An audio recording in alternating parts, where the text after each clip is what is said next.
त्र्यंबकेश्वर तालुक्यातील शेकडो घरकुल लाभार्थी प्रधानमंत्री आवास योजनेच्या अनुदानापासून वंचित असून मे महिन्यापासून हजारो मजुरांची रोजगार हमी योजनेअंतर्गत मिळणारी मजुरीही रखडली आहे। शासनाच्या भरोशावर घरकुलांची कामे सुरू केली, मात्र दुसरा व तिसरा अनुदानाचा हप्ता न मिळाल्याने अनेकांची घरे अर्धवट अवस्थेत आहेत।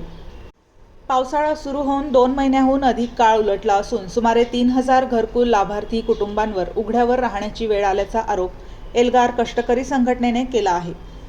तातडीने प्रलंबित अनुदान मंजूर करावे या मागणीसाठी मंगळवारी पंचायत समिती कार्यालयावर 4 तास ठिय्या आंदोलन करण्यात आले।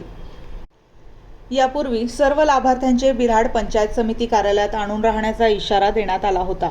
त्यानंतर प्रशासनाने आंदोलन मागे घेण्याची विनंती केली, मात्र संघटनेने आपल्या मागण्यांवर ठाम राहत आंदोलन सुरूच ठेवले। संघटनेच्या म्हणण्यानुसार घरकुल अनुदानाचे हप्ते मिळावेत यासाठी अनेक वेळा पंचायत समितीकडे पाठपुरावा करण्यात आला, मात्र शासनाकडे निधी उपलब्ध नाही असे कारण देत लाभार्थ्यांना वारंवार परत पाठवण्यात येत होते। त्यामुळे शेकडो कुटुंबांची घरे अपूर्ण राहिली असून त्यांना पावसात मोठ्या अडचणींचा सामना करावा लागत आहे।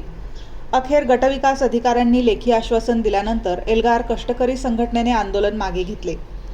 यावेळी वसंत इरते, सुरेखा मध्ये, हनुमंत सराई, चंदर बदादे, मधु बांगारे, सोनम बांगारे, नामदेव पारधी यांच्यासह संघटनेचे पदाधिकारी व कार्यकर्ते मोठ्या संख्येने उपस्थित होते।